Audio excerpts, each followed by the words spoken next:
Tonight on ABC News Live Prime, a deep freeze for millions as temperatures plummet across the country.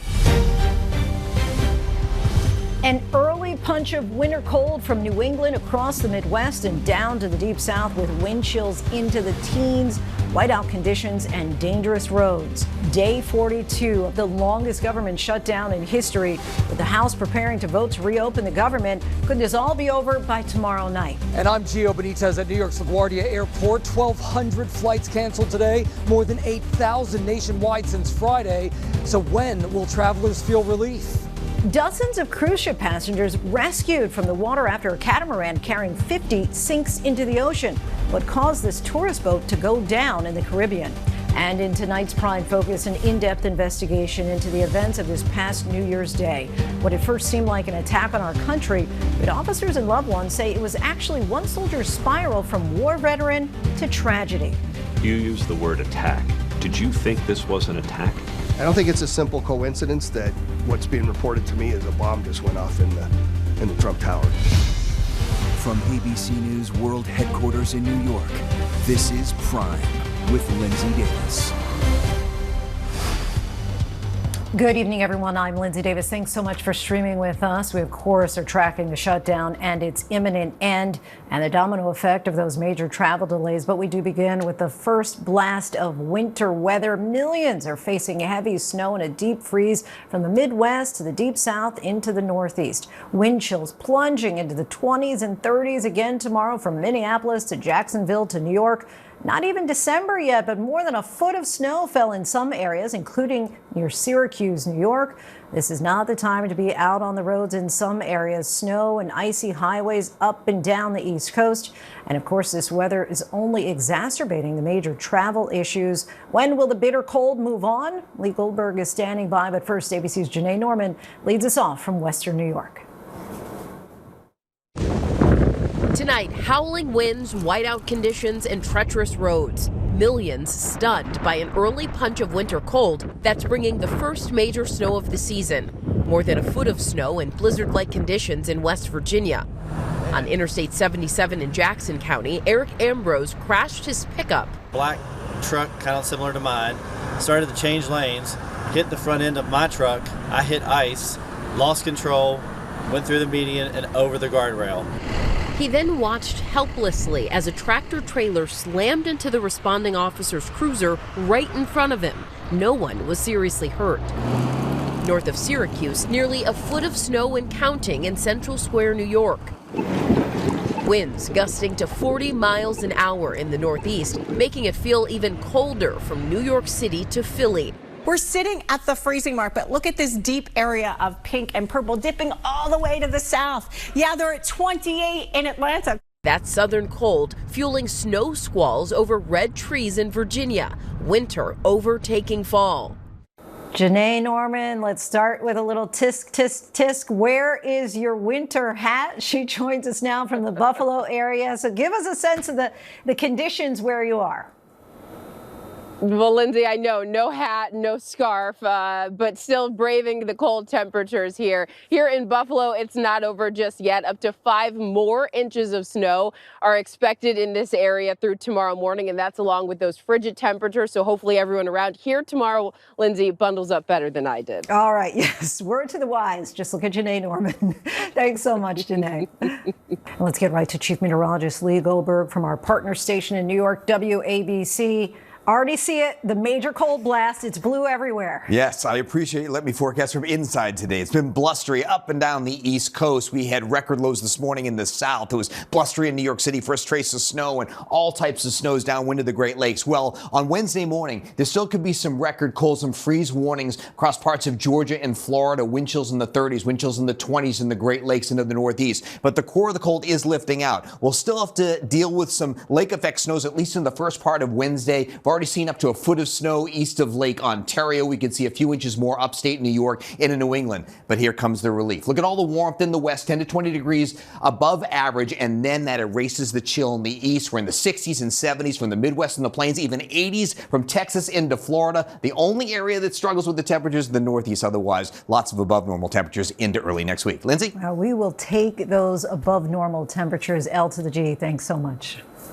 Meanwhile, the weather and the ongoing government shutdown are only adding to the growing frustration at America's airports. More than 1,200 flights canceled just in the U.S. today, and the FAA is expecting to cancel even more flights over the next few days due to the shortage of air traffic controllers. The chaos is expected to linger even after the government reopens.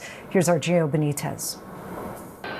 Tonight, an end to the government shutdown finally in sight, but its shockwaves still rippling across the country's airports after 8,000 flights were canceled since Friday, leaving many passengers stranded. I will never travel again. If I travel again, I will drive. In Chicago, Clinton Bradley would rather rent a car than risk his flight getting canceled for a third time. If they cancel again, then I'm just waiting around all day and I can drive there in 8 hours. Today, another 1,200 flights were canceled because of weather and air traffic control shortages, but Transportation Secretary Sean Duffy says a lot more air traffic controllers are now reporting for work. On Saturday, we had 81 staffing triggers. Today, we have 4. So I think our air traffic controllers are seeing an end to the shutdown and feel more hopeful. Air traffic controllers have worked a month without pay, some taking second jobs to make ends meet. President Trump says he'll give a $10,000 bonus, but only to controllers who worked through the shutdown. The ones that stayed, of which there were a lot of them, I'm sending them a $10,000 bonus. Where's that money coming from? I don't know. I'll get it from someplace. But the president has demanded all air traffic controllers get back to work, threatening to dock the pay of those who don't. Today, the head of the flight attendants union accused the president of being out of touch. Not only is it disgraceful, it is another way that we are making it unsettled for these air traffic controllers who have worked through this miraculously without getting paid. It also shows that the president does not understand where Americans are, living paycheck to paycheck. Some are concerned that there's a disconnect. Gio Benitez joins us now from the airport. Are more flights expected to be cut, Gio? Well, Lindsay, you know what? The FAA had said that it would cut as much as 10% of flights by Friday. We're actually told that's still the plan until air traffic controllers get back to work. Lindsay? Gio Benitez for us. Thanks so much, Gio. And with the shutdown ongoing, members of the House are en route back to Washington, D.C. tonight from all across the country, some driving long distances as opposed to flying to get back by tomorrow afternoon. And tonight, we want to show you how heated the town halls are getting. Some Americans are asking, what was this 42-day shutdown all about? Rachel Scott back on the Hill again tonight. Tonight, with the longest government shutdown in U.S. history set to come to an end, President Trump declaring victory. The House is going to vote, and I think they're going to vote positively. I think most people want to see it open. After a late-night vote in the Senate. On this vote, the ayes are 60, the nays are 40. The bill, as amended, is passed. Tonight, lawmakers in the House scrambling to get back for a vote tomorrow. They haven't had to report to Washington for 53 days and have been paid throughout this shutdown. With flight cancellations and delays across the country, Republicans Rick Crawford and Trent Kelly carpooling to the Capitol, making a quick rest stop in Tennessee, writing on social media, 8 more hours to go. If all members make it back to Washington on time, Republicans can only afford to lose 2 votes. Republican Congressman Derek Van Orden riding his motorcycle all the way from Wisconsin. If the bill passes, it will take time for the government to fully reopen. Agencies will have to call hundreds of thousands of federal workers who have gone without pay back to work. The deal funds the government until the end of January, includes months of funding for SNAP, and calls to rehire the thousands of federal workers the president fired during the shutdown. But what it doesn't do is extend health care subsidies, a key demand from Democrats to keep premiums from rising for more than 20 million Americans. In Seaside, California, teacher Brianna Vasquez, a mom of 2, pays a $282 monthly insurance premium. That number now skyrocketing to more than $1,000. We are planning on nothing happening because I think that's just in our best interest, is to plan as if they aren't going to pass anything. And at a town hall in Iowa, Republican Congresswoman Marinette Miller Meeks was asked what the Republican plan is for health care. So we need to bring the cost of health care down. Unfortunately, in 2010, when the Affordable Care Act was passed, the reason why it may have been 15 years, but Senate Republicans have promised a future vote on health care, but it's highly unlikely it will pass. And in the House, Speaker Mike Johnson won't commit to holding a vote on health care at all. I'm not committing to it or not committing to it. What I'm saying is that we do a deliberative process. That's the way this always works, and we have to have time to do that. And late tonight, Democratic leader Hakeem Jeffries calling on Republicans to make a deal. You now have an opportunity to actually take some action in an area of this healthcare crisis by working with Democrats. So many anxious to see how this ultimately shakes out. Rachel Scott joins us now from Capitol Hill. And Rachel, there's some late breaking news on SNAP benefits. When could Americans see them restored? Well, with the shutdown nearing an end, the Supreme Court weighing in just moments ago and extending an order that allows the Trump administration not to fully or immediately pay out SNAP benefits to Americans who rely on them for the month of November. This has been a back and forth in the courts over the last several days. And ultimately, though, if Congress does pass this bill to fully fund the government, those benefits will start flowing to Americans again. Some 42 million Americans who rely on those federal food assistance will be watching this vote very closely, Lindsay. Sure will be. All right, Rachel Scott from Capitol Hill. Thanks so much, Rachel. For more now, we are joined by Indiana Republican Congresswoman Erin Houchin. She's the House Republican Conference Secretary. Thank you so much for your time. As we know, members of the House are currently en route back to Washington. Do you think that enough people will be able to make it back to D.C. with all the travel delays for the House to vote tomorrow night in order to reopen the government? I do. People are en route as we speak. The Rules Committee, of which I'm a member, will meet tonight at 6:30. Our members are all getting back to Washington as we speak. And we've even got a member, Derek Van Orton from Wisconsin, riding his motorcycle all the way to Washington, D.C. So I think we'll all get here and we will have a vote to reopen the government tomorrow. Republicans, as you know, can only afford to lose 2 votes. Is your caucus united on this bill? Do you anticipate it passing the House tomorrow night? I do anticipate that it will pass tomorrow night. We may even pick up a couple of Democrats in support. I think that this bill will go across the finish line. We'll get the government reopened and start paying our federal workers, our air traffic controllers, and hopefully things will start to get back to normal very quickly. You think it's right on the first vote? I do think it will be on the first vote. I don't expect anything different than that. We will have a rule that should come out of committee tonight, and then tomorrow we'll have a debate on the floor and followed by a vote, and I think we'll see us get the job done. Every time that we've been counted out, we end up getting the job done, even if it's just by a couple of votes or even 1 vote. So we'll get it. Republican Marjorie Taylor Greene has been a vocal advocate urging Republicans to do something about health insurance premiums before the end of the year. Is that realistic to expect any of the ACA subsidies to be renewed before the end of the year? Well, I do have concerns about the ACA subsidies. This is a subsidy on top of a subsidy. It is a money that we're continuing to throw at a broken program that really benefits big insurance companies and not working families. We had a provision in the Working Families Tax Cut Act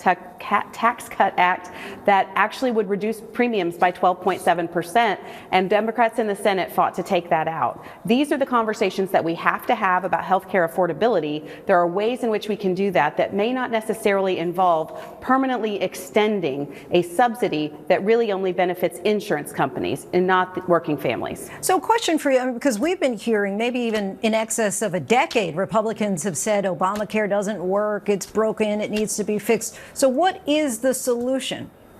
Well, we had the Lower Cost, More Transparency Act that was actually a bipartisan bill that nearly got across the finish line in the last Congress. What we've seen over the last several years of Obamacare is the increasing presence of the middleman and the government. And we know that that results in and has resulted in not affordable health care. The Affordable Care Act was anything but affordable. We've seen that. So we do have to get to the business of making health care in America affordable again. I think we can do that by reducing the reliance and the influence of pharmacy benefit managers, which are driving up costs, and actually get to true health insurance reform, getting us back to more of a free market. The president supports that. House Republicans support that. We are intent on cutting out all the waste, fraud, and abuse, cutting out the middleman, and putting Americans and their doctors back in charge of their own health care. Well, are you concerned at all that if there is no solution, let's say by the midterms, that as some of your colleagues have suggested, Republicans aren't going to do well in the next few elections? I think Republicans have to have a conversation within our own conference about how we will reach health care affordability and housing affordability. I think that was clear after the election last week, that was an issue that was on the ballot, and we will get there. Many of the provisions of the Working Families Tax Cut Act, the One Big Beautiful Bill, have not come into effect yet, and we have not yet seen the benefits of that. But by passing it when we did, we should see those benefits come back and the economy come roaring back after the first of the year. We will get through this, but most importantly, we have to have the government open to do it. We cannot keep holding the American people hostage. Congresswoman Erin Houchin, we thank you so much for your time. Really appreciate it. Thank you. And we also had a chance to talk with one of those 8 Senate Democrats who bucked their party to help reopen the government. Senator John Fetterman is now out with a new book, Unfettered, today. Our interview with him airs tomorrow night on Prime, but we also asked him about the government shutdown. From the beginning, you voted to reopen the government. Do you understand why those in your party, many in your party, wanted to not necessarily keep it shut down, but wanted to make sure that they would have some agreement with regard to the health care subsidies with the Republicans before it reopened? I sure hope so. Every time it was put in front of me, I voted to extend those tax credits, and I do. Now we can have that conversation now between now and December before the vote. And I remind everybody, if you think shutting our government down was the right thing, we will have the opportunity to revisit that in January. And now, I will be there to be a guy to vote, keep it open, keep it open. We can be very, very committed to those tax credits, but it's the wrong tactic, and I refuse to hold our government hostage and plunge our country in chaos, particularly the 42 million Americans that depend on SNAP to feed themselves and their families, and making flying less safe in our country. That's not a risk I'm willing to take. Minority Leader Chuck Schumer said on the Senate floor that he would vote no to reopen the government. Do you think that Schumer is the best voice to represent the big tent that is the Democratic Party right now? Well, back in March, Chuck and I agreed with each other, but I'm not going to be the kind of Dem that's going to pile on him after that. I know it's difficult, and that was a difficult vote for all 8 of us. I don't think any of us took any pleasure in voting against the majority of our other colleagues, but we happen to believe it's the right thing. And I happen to know there were plenty of other Democrats that voted no, but they knew that it was the right thing to do. So that it was a difficult vote. And I don't think that this Dem-on-Dem violence kind of thing is appropriate, and it's definitely not helpful. And it's actually inappropriate because sometimes hard votes are needed. And those were won because we have to move on. Our thanks to Senator Fetterman for the conversation. We'll again hear more from him on his new book tomorrow. Meanwhile, there are disturbing new claims against the owners of Camp Mystic in Texas. Families of some of the 27 girls and counselors who died in the summer's devastating flood have now filed multiple lawsuits arguing their deaths were entirely preventable. What they claimed happened when counselors began asking for help. Here's Trevor Ault. Tonight, families of some of the 27 girls and counselors killed at Camp Mystic in those horrific Texas floods, filing multiple lawsuits alleging a disturbing timeline of inaction from camp operators in what they say was an entirely preventable tragedy. They claim on July 4th, when the Guadalupe River rose 26 feet, camp leaders ignored repeated weather warnings and failed to evacuate, ordering campers remain in their cabins for more than an hour while they instead worked to protect equipment. The lawsuit also alleges when counselors sounded the alarm asking for help, operators of the camp told the girls to, quote, put down towels, and only decided to evacuate the children after a gatekeeper in a separate building was washed away. Caitlin Bonner is one of the parents suing. She previously testified about the death of her daughter Lila. This loss is one no parent should have to endure. In a statement tonight, the attorney for Camp Mystic says these accusations contain misinformation they'll address in court. And while they empathized with the families, no adequate warning systems existed in the area. The camp says we continue to pray for the grieving families and ask for God's healing and comfort. So many still mindful of their loss. Trevor joins us now. Trevor, what do we know about the future of Camp Mystic? So, Linsey, Camp Mystic has already announced plans to reopen next year. They say they'll have emergency plans in place that comply with newly passed laws in Texas, and they're planning to have a memorial for those 27 victims, both the counselors and all of these young girls. But a number of the families of those young girls are objecting to the reopening, especially as one of those girls is still missing. Linsey? All right, Trevor Altforth. Thanks so much, Trevor. Now to the startling images that appear to show the conductor of a San Francisco commuter train asleep at the controls with the train traveling up to 50 miles an hour. Video captured frightened passengers being thrown back and forth until the conductor finally wakes up. Here's Melissa Adon. Tonight, harrowing moments for these passengers on a San Francisco commuter train. Just after 8:30 a.m., security camera footage from September showing the operator appearing to doze off as the train accelerates down the tracks. That train exiting the Sunset Tunnel, nearing 50 miles per hour. Passengers unaware of what was happening, suddenly thrown side to side in the car. The driver apparently shaken awake, frantically trying to stop. But that train kept going, speeding past a stop with waiting commuters, barreling into that curve, nearly hitting an oncoming car before finally coming to a stop. That driver appearing to blame the incident on malfunctioning equipment. I'm sorry, relax. We didn't crash. But tonight, the city's transit officials confirming the cause was, quote, operator fatigue. Linsey, one passenger said they suffered a concussion, and officials say that driver was pulled from operating trains. Linsey. Some scary moments there, Melissa. Thank you. Tributes are pouring in for actress Sally Kirkland. She was fiercely independent and a trailblazer in her own right. Kirkland is best known for her role in Anna and The Sting, but her career spanned more than 6 decades. Here's ABC's Matt Gutman. Sally Kirkland was a force on the big screen, instantly recognizable with her trademark blonde hair and larger-than-life personality. Her acting career spanning decades, from the stage to the big screen, with Kirkland appearing in more than 200 movies. I need the $5. I'll spend 50 on you. Yeah. Yeah. And guest starring in some of TV's biggest hits. Barbara Healy? Yeah. Yeah, I'm Roseanne Connor.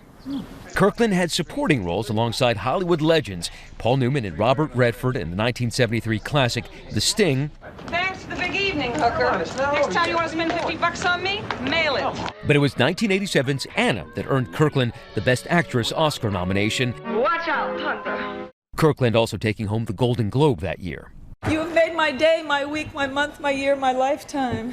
According to her agent, Kirkland passed away of natural causes this morning in hospice in Palm Springs. She was 84.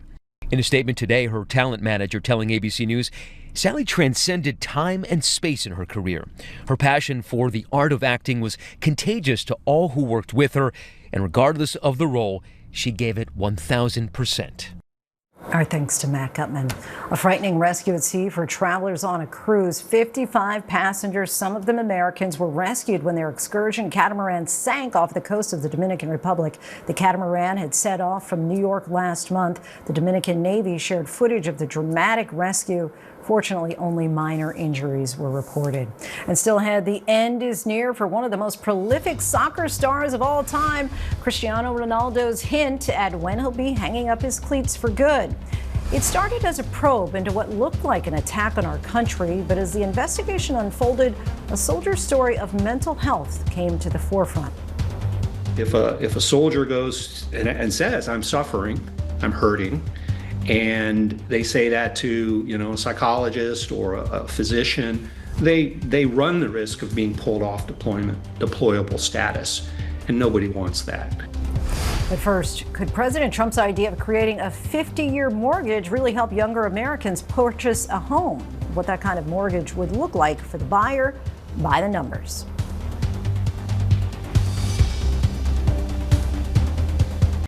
Welcome back, everyone. Over the weekend, President Trump suggested creating a 50-year mortgage to encourage younger Americans to buy real estate, which the U.S. Director of Federal Housing claimed was in the works. The idea of a longer mortgage plan would be to stretch the payments longer into the future to bring monthly costs down. The plan has caused varied reactions, with an AP analysis showing that even with lower monthly costs, consumers could still pay more in the long run with interest costs. Let's look at housing costs today by the numbers. The median sales price for all types of housing was $415,200 in September, according to new data from the National Association of Retailers. That's an increase of 2.1% from a year before. That data also said a record low 21% of all home buyers in the U.S. this year were first-time home buyers, and the median age for first-time buyers had reached 40 years of age, which is a record high. Data from the brokerage firm Redfin said that the typical U.S. household in the U.S. currently spends 39% of its income on mortgage repayments. The company also estimated a typical home buyer would need to earn roughly $25,000 more than the average household to afford a median-priced home. We should also note that the Dodd-Frank Act does not allow for a mortgage plan longer than 30 years, so policy changes would be needed for a 50-year mortgage to actually happen. And joining us now to discuss this further is Ben Harris, who's Vice President and Director of Economic Studies at the Brookings Institute. Ben, thanks so much for joining us. The president touts such a mortgage product as helping potential homeowners. How do you see it?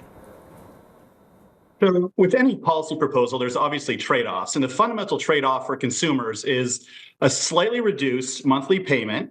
So at the typical mortgage in the United States, at a typical rate, we're talking about the average payment going from around $2,800 a month to around $2,500 a month, so reduction of $300. But there is a big downside, and that's that that lenders or borrowers are going to take an extra 20 years to repay the mortgage.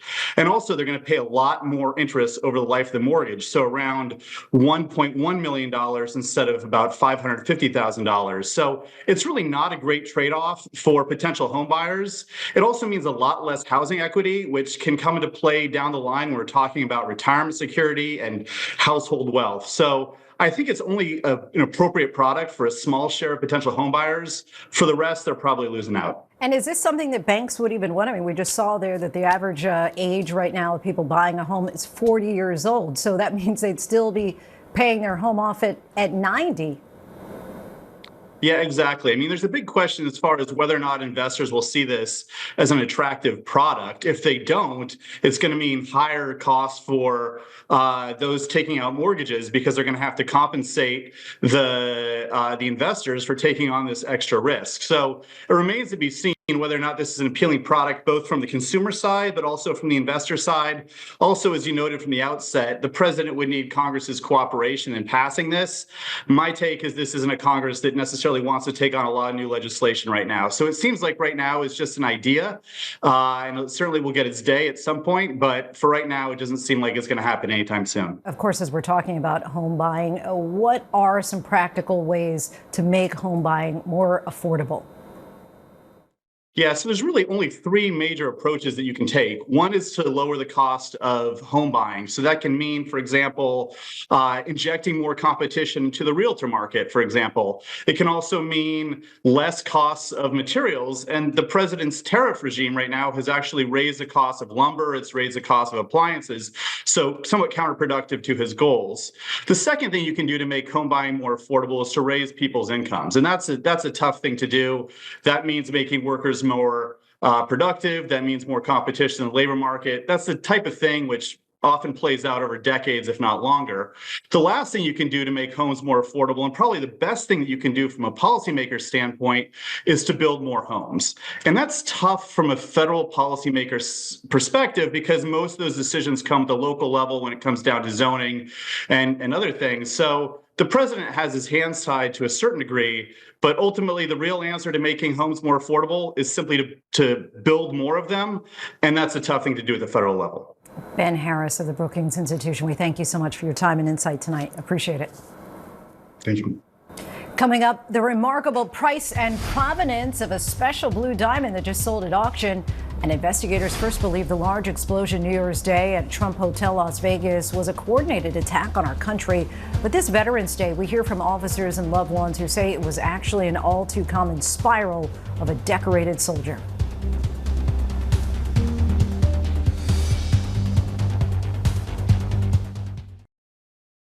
Welcome back, everyone. On this Veterans Day, new details tonight about an explosion that many at first thought was an attack on our country. For the first time, we're now hearing from those behind the investigation, and we're learning why officers and loved ones say what they thought was an attack turned out to be something different entirely. One soldier's spiral from war veteran to tragedy. Aaron Katursky has this story. It's a city known for its bright lights and big shows, and on New Year's Eve, Las Vegas hosts a huge countdown known as America's Party. Similar to New York City, it's an international stage. The city's literally bursting at the seams. Were you tracking anything in particular in terms of threat? There's not a New Year's Eve that goes by that we're not tracking a number of threats that are coming in globally and locally. As hundreds of thousands of revelers prepared to welcome 2025, the Las Vegas Metro Police Department was on high alert. It's one of those nights that I hold my breath for quite a while, you know.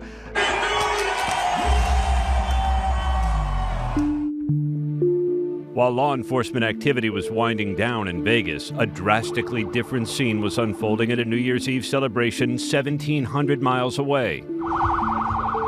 A suspect drove a truck into a crowd on New Orleans' Bourbon Street, killing 14 people and injuring more than 50 others. You know, you immediately, right away, you go to a terrorist attack. We train nowadays that when you see one attack, expect a second. Then, just a few hours later, as many were still sleeping off their celebration, chaos near the Las Vegas Strip.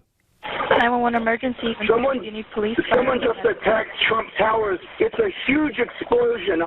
Oh, Did it damage anything, sir? It's an attack for sure. I heard something happen in New Orleans this morning, so it must be people going crazy. What's in your head at that moment? You've just been watching what's unfolding in New Orleans, then this happens in your city. I knew that if there was an attack here, it's time for us to get into motion. You used the word attack. Did you think this was an attack? I don't think it's a simple coincidence. Assistant Sheriff Dory Corrin was one of dozens of officers who rushed to Trump International Hotel and found a Tesla Cybertruck engulfed in flames. Our priorities were very simple. Address the threat that we were dealing with, and then determine if there was any further threat. First responders helped 6 people who were injured in the explosion, then worked to secure the area and start trying to piece together how it happened. It takes the urgency to a new level because now you're worried, is there yet a third attack coming somewhere else? Nearly 36 hours after the explosion, a break in the case. Officials naming Matthew Livelsberger as the suspect, a 37-year-old Army Master Sergeant and Special Operations soldier who was on leave from his post in Germany. We recovered a military ID, we recovered a passport. There were aspects of it that you could still make out words or names or pictures. Our team did a phenomenal job, really dug deep, and were able to quickly pivot from that and determine that there was no connection to the attack in New Orleans. Surveillance footage showed and an autopsy confirmed Livelsberger detonated explosives inside the vehicle and died of a self-inflicted gunshot. We were in touch with people in Colorado. The FBI also sent leads overseas to talk with teammates of his that were located in Europe, family members, friends, anyone that we could get a hold of that would help paint a more fulsome picture. Was he someone who was ever on your radar? I'm not aware that he was ever on the radar of law enforcement previously. I would go so far as to say, from what I've been able to see of his military record, he'd be what you described as a military hero. As law enforcement searched for answers, ABC News spent 6 months investigating someone who served his country and battled with the invisible wounds of war. Me and Matt met in 2018. Alicia Arrett dated Livelsberger for about 2 years. She says they stayed in contact after their relationship ended, but lost touch in 2022. She was surprised to hear from him a few days before the new year. I was happy to hear him doing well. He said there was a lot to talk about. Arrett is a nurse and was working on New Year's Eve. She says she first learned about what happened in Las Vegas when federal investigators showed up at her door. My heart just dropped. I thought it had to be an accident. I thought he was maybe trapped inside and it exploded. And that's when the FBI made me watch the video to kind of prove it to me. In text messages she shared with ABC News, Livelsberger talked to Arrett about struggling with headaches and his mental health while they were dating. At one point writing, "I have been spiraling down the last week or so. Sometimes I get so hopeless and depressed it's ridiculous. By far the worst of my life." He texted you about seeking help maybe professionally? I always encouraged him to talk to somebody. I've lost a lot of friends in the military over the years, and I didn't want that to happen to him too. Writings investigators found on Livelsberger's phone point to a man in crisis. One entry reading in part, "The mainstream media will paint me out to be some terrorist and monster. I had no intent of taking out anyone but myself. I served my country for my entire adult life, and I got caught up in some craziness." We're talking about soldiers who have, yes, very high risk of blunt force, impact forces to the brain. Chris Free is a clinical psychologist who has worked with military veterans and active duty personnel for 3 decades. Free never treated Livelsberger, but he says special operators are at a higher risk for brain-related issues. He had a long career, so I think it's inevitable that he had the blast injuries. Is there a reluctance to seek out mental health care or acknowledge what's going on? If a soldier goes and says, "I'm suffering, I'm hurting," and they say that to a psychologist or a physician, they run the risk of being pulled off deployable status, and nobody wants that. One thing we know about the people who self-select to serve in the military is that they're going to be patriots and they're going to care for their country above self. Democratic Representative Chrissy Houlihan says she knows the pressures that can come with serving the country. The Air Force veteran grew up in a military family. Houlihan says stories like Livelsberger's are examples of forward progress being erased. Some of the work that we had done collectively to make sure that our men and women in uniform are safer is being undermined right now. In March, Defense Secretary Pete Hegseth signed a memo offering voluntary early retirement to eligible civilian employees, a move the letter says is designed to refocus available resources. With volunteer, early retirements, we've been taking tens of thousands of people out of the system who would normally be there to help people when they're in those acute moments of stress. The Army's Chief of Public Affairs said in a statement to ABC News, the Army is fully committed to assisting our soldiers and has a multitude of behavioral health professionals and resources available to our soldiers around the clock. The statement also said Livelsberger had access to and used a program that provides physical, cognitive, and medical care, and that he did not display any concerning behaviors at the time and was granted personal leave. You're a veteran yourself. What other lessons and takeaways for you, for the department, from this particular incident? Combat is a terrible thing for these individuals to have to go through. It also exposed, again, the responsibility of us to take care of those individuals after they're exposed to that trauma. Alicia Errett believes Livelsberger was struggling with asking for help. She says she hopes sharing his story will convince everyone to take better care of those who protect this country. And I think we need to do more for everyone like him. There's so many more who are dying every day that don't get the public attention that he got. Our thanks to Aaron for sharing that story. Coming up, he has become the face of romance scams, literally. Meet the man who's become a victim of online schemes, all because of his pictures. And Rob Riggle, the actor and comedian, but how about Rob Riggle, the lieutenant colonel in the Marine Corps? On this Veterans Day, Rob Riggle is here to talk about his new book, Grit, Spit, and Never Quit, a Marine's Guide to Comedy and Life.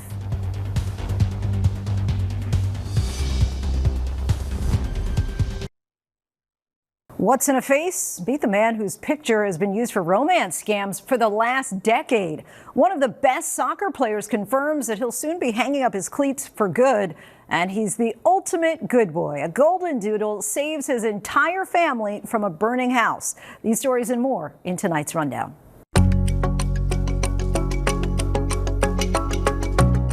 A massive blue diamond weighing nearly 10 carats was sold at auction in Switzerland for more than $26 million. The dazzling stone was graded by the Gemological Institute of America as fancy, vivid blue and internally flawless. The pear-shaped gem is named Mellon Blue after the late philanthropist Rachel Mellon. The stone was part of the private collection of Mellon until she passed in 2014. Soccer legend Cristiano Ronaldo said next year's World Cup will definitely be his last as he chases one of the few trophies he has never won, World Cup champion. The 41-year-old says he still feels sharp on the pitch but expects to retire in the next year or two. He'll likely exit the game with several records, including most goals scored in international competitions with 143 goals since he first put on the Portuguese national kit back in 2003.